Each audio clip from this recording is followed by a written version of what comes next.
Hola, ¿cómo están? Nuevamente aquí en nuestro encuentro de Leamos Juntos, una actividad para que aprendamos, conozcamos y nos interesemos más por la literatura, por leer, por actualizarnos, por estar vigentes, pero sobre todo por activar nuestra mente, por enriquecer nuestro conocimiento. Hemos venido mirando algunos aspectos que enriquecen el ámbito de la literatura con cada una de sus formas. Hemos visto cómo a nuestras manos puede llegar un libro, una revista, un diario, y cómo podemos de repente escuchar una noticia en la radio, escuchar un tema interesante, unos debates, un programa de cultura, de entretenimiento, así como en la televisión. De igual manera, hoy les quiero compartir a ustedes otro gran formato literario que nos llega y que nos enriquece y que nos ayuda, como es el teatro. Pues bien, yo pienso que muchos de nosotros hemos asistido a obras de teatro donde nos gozamos el momento, donde aprendemos mucho y donde valoramos cada uno de los escenarios o de los actos que allí se representan. Pues bien, este teatro básicamente se divide en dos: la obra teatral escrita y la puesta en escena.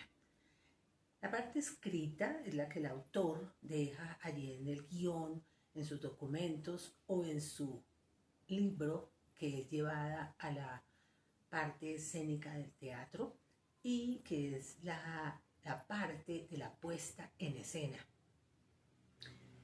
dirigida por una persona que conoce mucho del tema, que se involucra en la obra que ha dejado el autor y que se llama director de teatro. Pues bien, el teatro y sus orígenes se remonta a la antigua Grecia, ya que el primer acto teatral se llevó a cabo en el año 534 a.C., cuando en un festival un poeta llamado Tespis decidió recitar una poesía, pero caracterizando a sus personajes.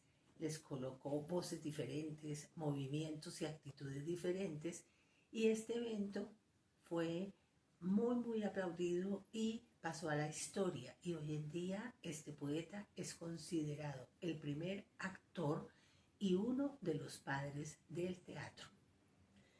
Desde este momento, el teatro ha evolucionado completamente hasta tener esas representaciones escénicas sofisticadas que conocemos hoy en día. Y esta corriente también nos lleva a mirar y a detenernos un poquito en cuáles son esas partes fundamentales de una obra de teatro.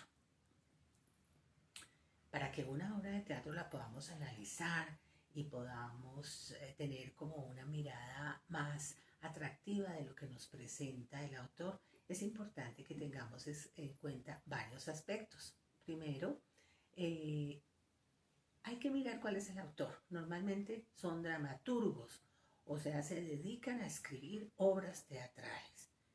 En otros casos se dedican a transcribir o a ambientar una obra muy importante, pero la llevan a la escena del teatro para que la podamos entender. Y allí tenemos varios aspectos. El diálogo. Tal vez es la parte más importante de la obra, pues nos lleva a entender qué es lo que dicen los personajes.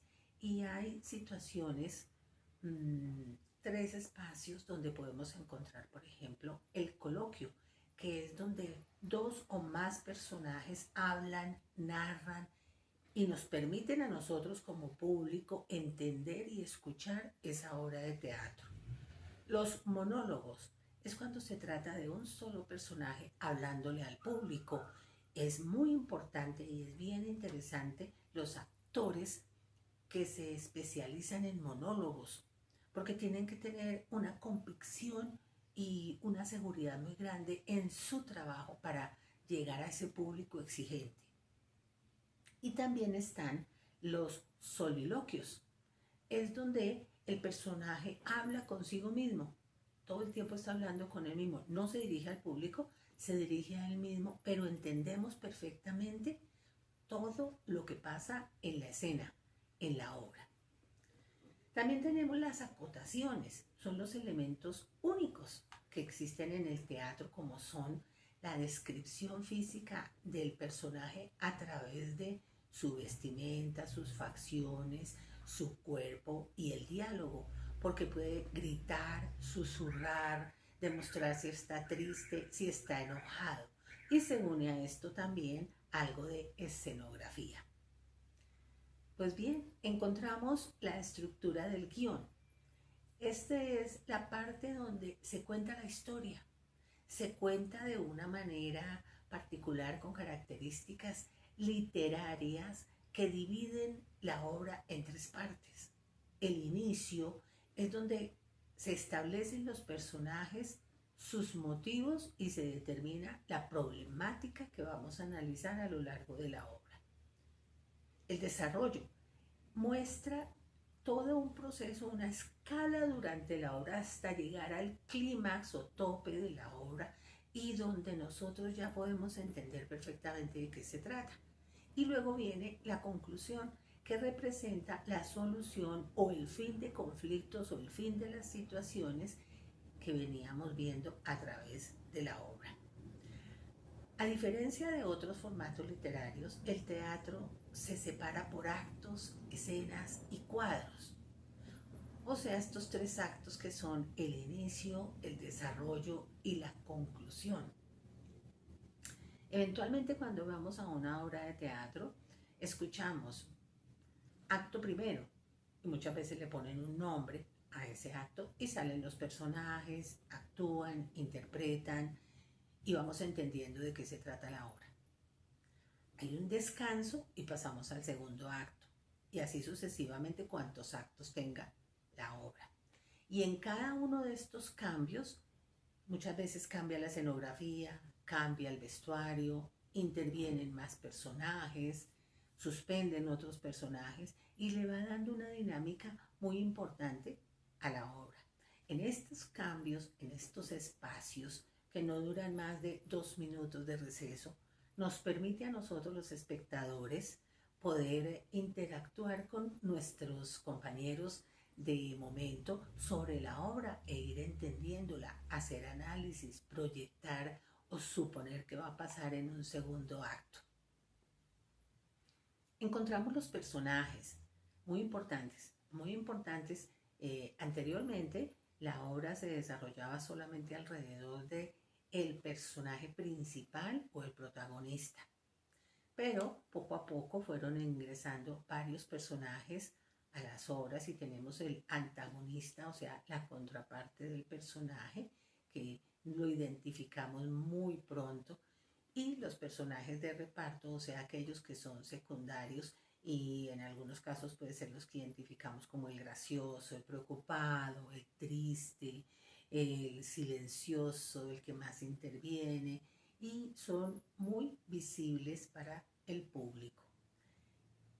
El género de la obra también lo podemos analizar desde varios aspectos, porque tenemos la tragedia, que es cuando el tema de la obra está liderada por el personaje y tiene muchas adversidades. Siempre está el que muere, el que pierde, el que no encuentra el desamor, el que a pesar de que lucha tanto no llega a obtener su objetivo principal como personaje, pero dentro de la obra.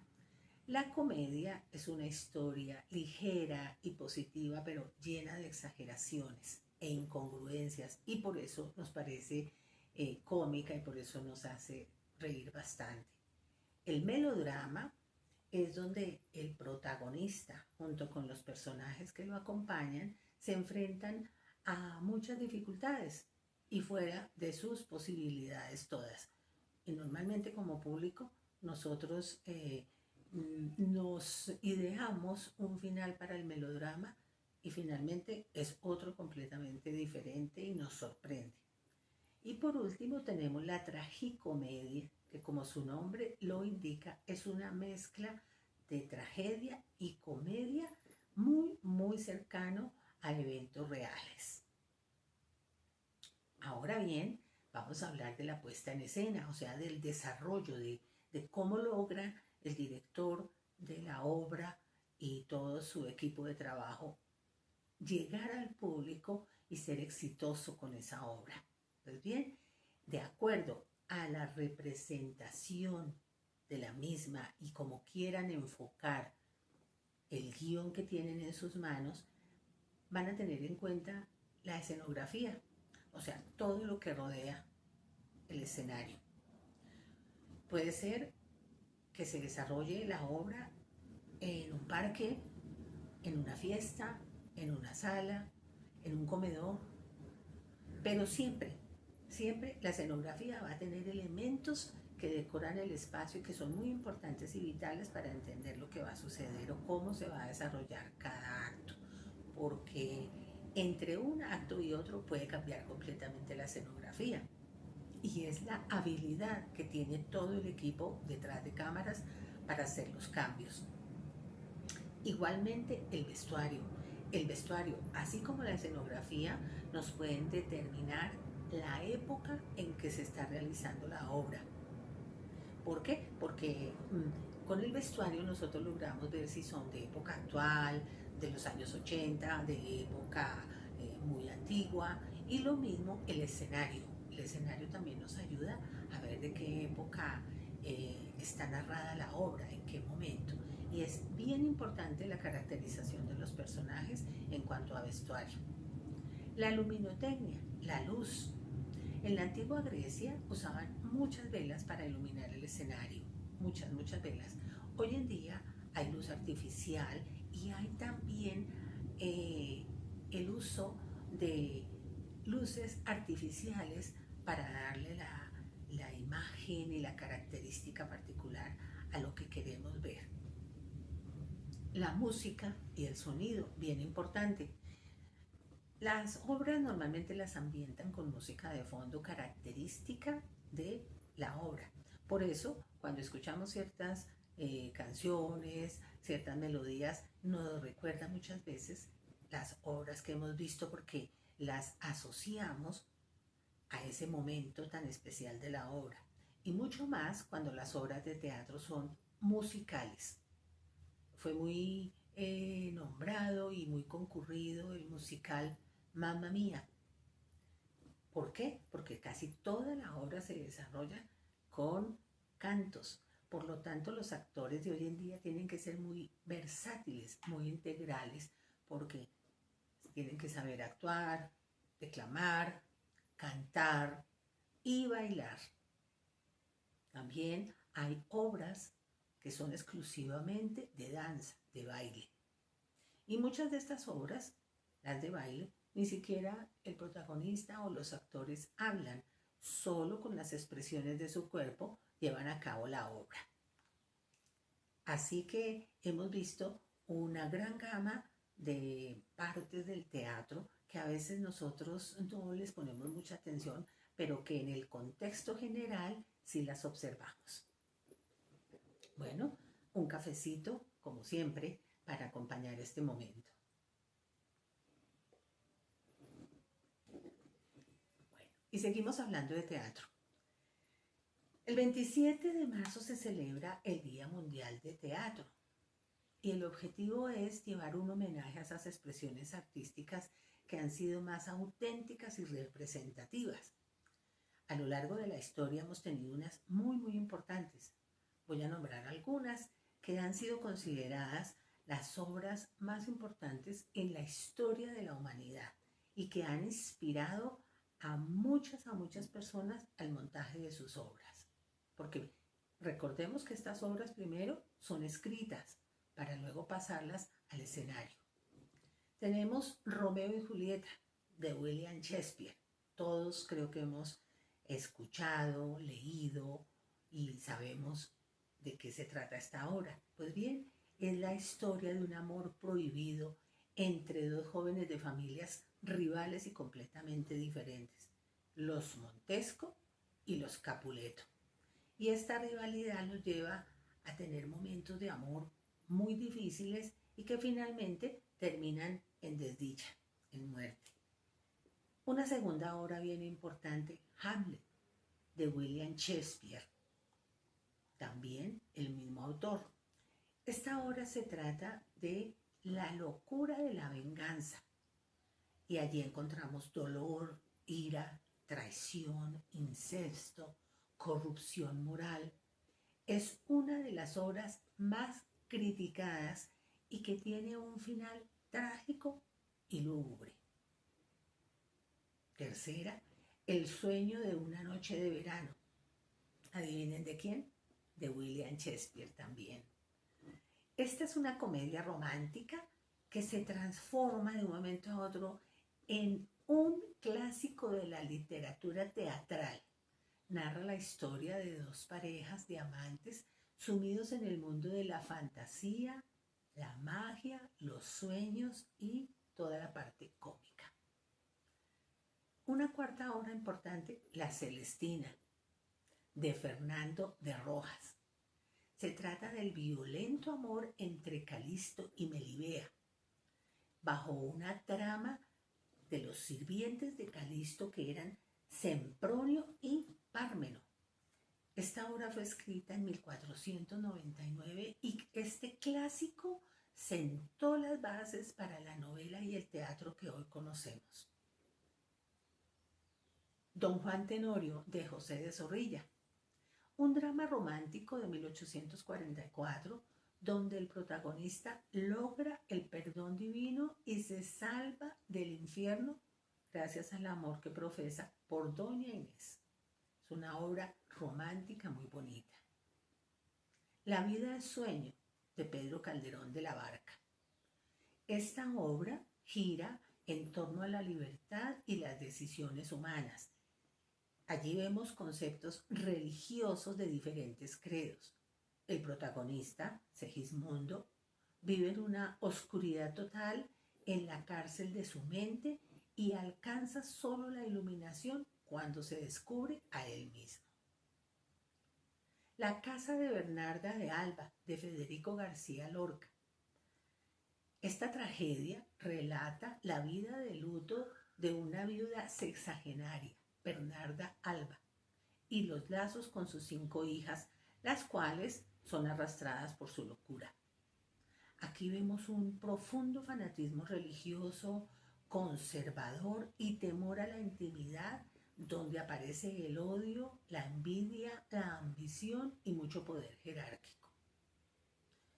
Y por último tenemos una muy importante, La Divina Comedia, de Dante Alighieri. Se trata de una de las obras más significativas de la historia de la humanidad y su prosa es una de las más leídas, adaptada al paso por el purgatorio, el infierno y el paraíso para encontrarse con el amor de su vida, Beatriz, con muchas adversidades. Dante le puso a esta obra un final feliz hermoso. Bueno, espero que alguna de estas obras la hayamos leído y si no, ahí tenemos las recomendaciones de 8 obras fabulosas por escritores bien reconocidos, poetas, dramaturgos, que nos llevan por unos mundos fascinantes y muy diferentes todos.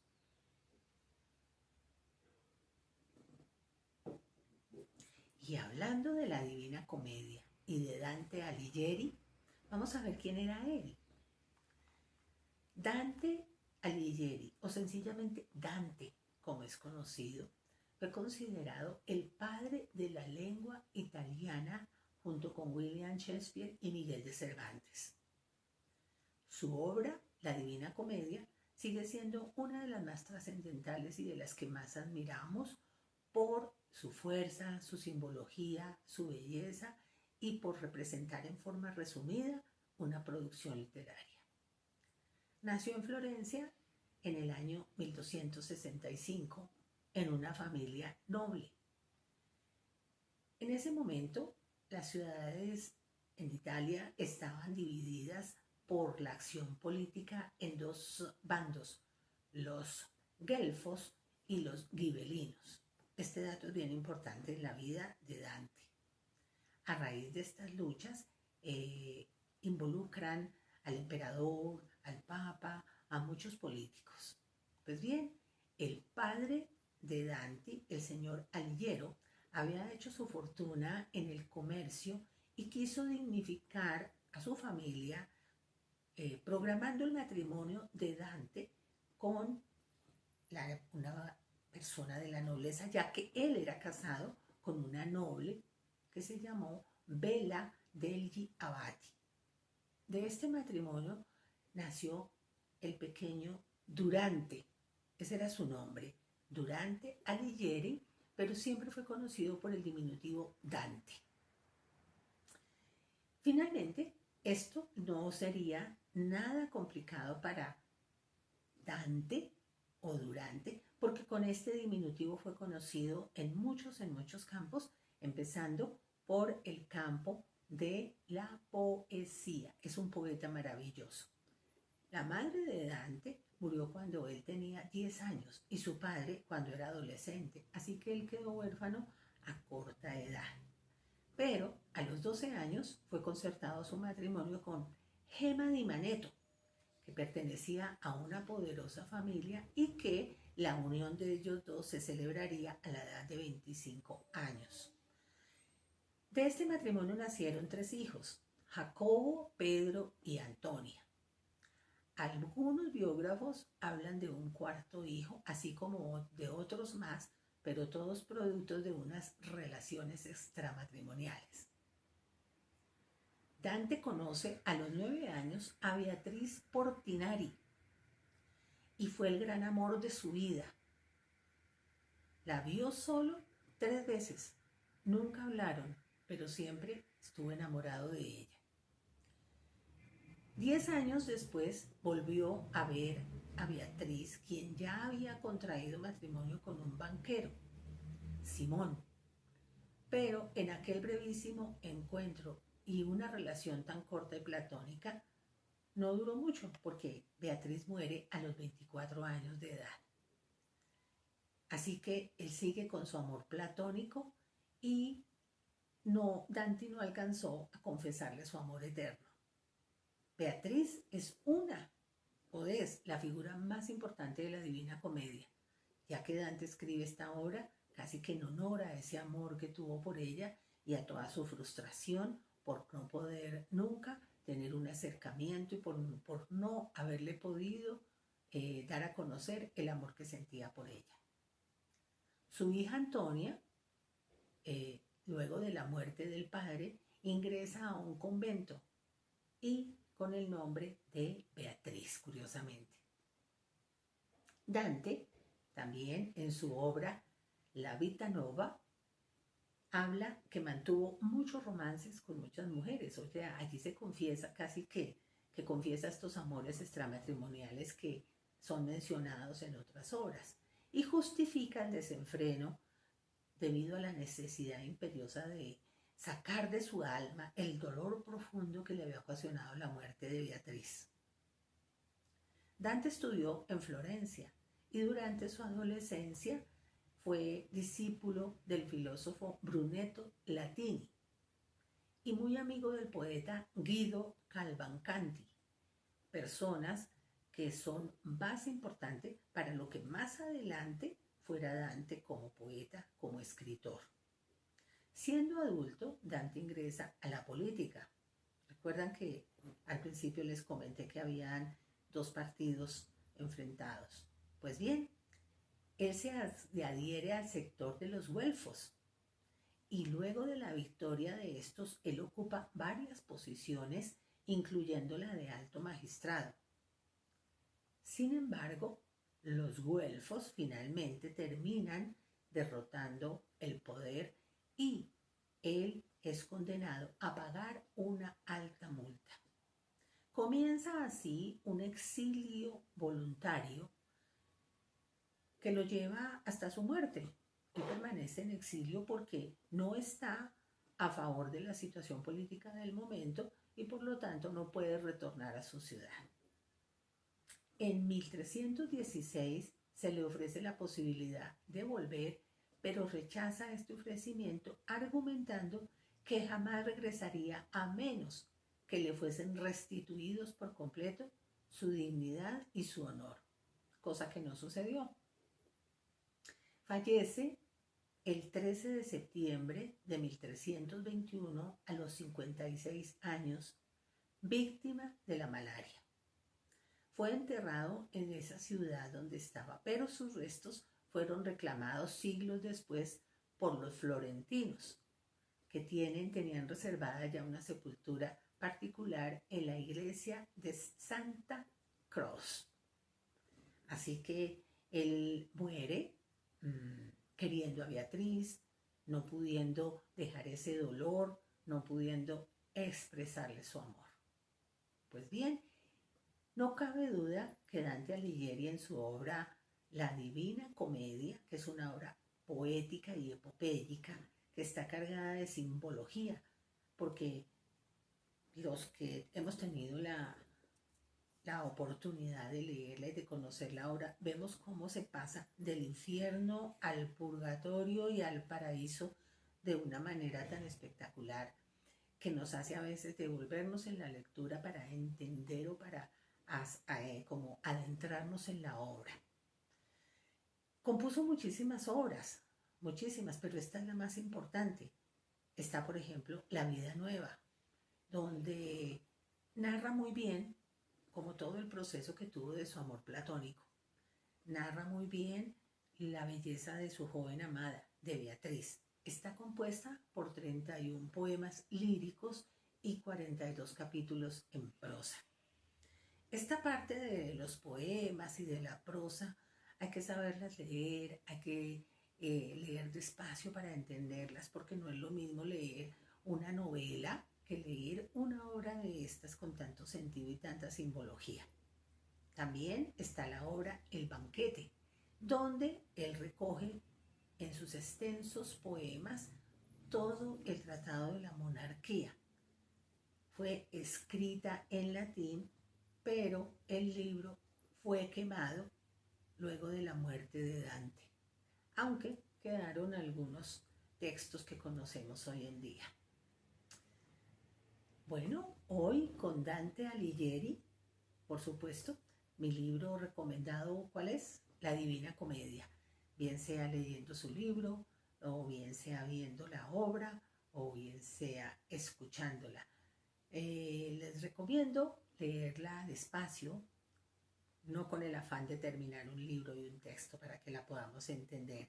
Y ojalá algún día podamos tener la oportunidad de discutir un poco cómo nos pareció y qué tan fácil o complicado fue entender al señor Durante Alighieri, o Dante Alighieri como lo conocemos. Muy bien, hasta aquí llegamos el día de hoy.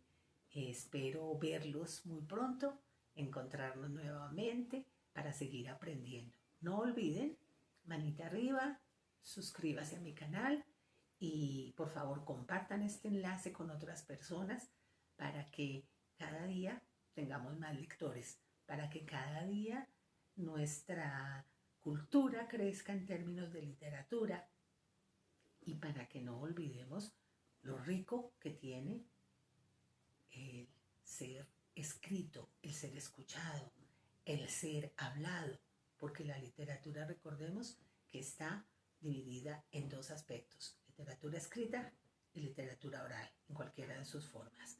Pues bien, les deseo una feliz semana, bendiciones para todos y nos vemos. Gracias por acompañarme siempre. Un abrazo.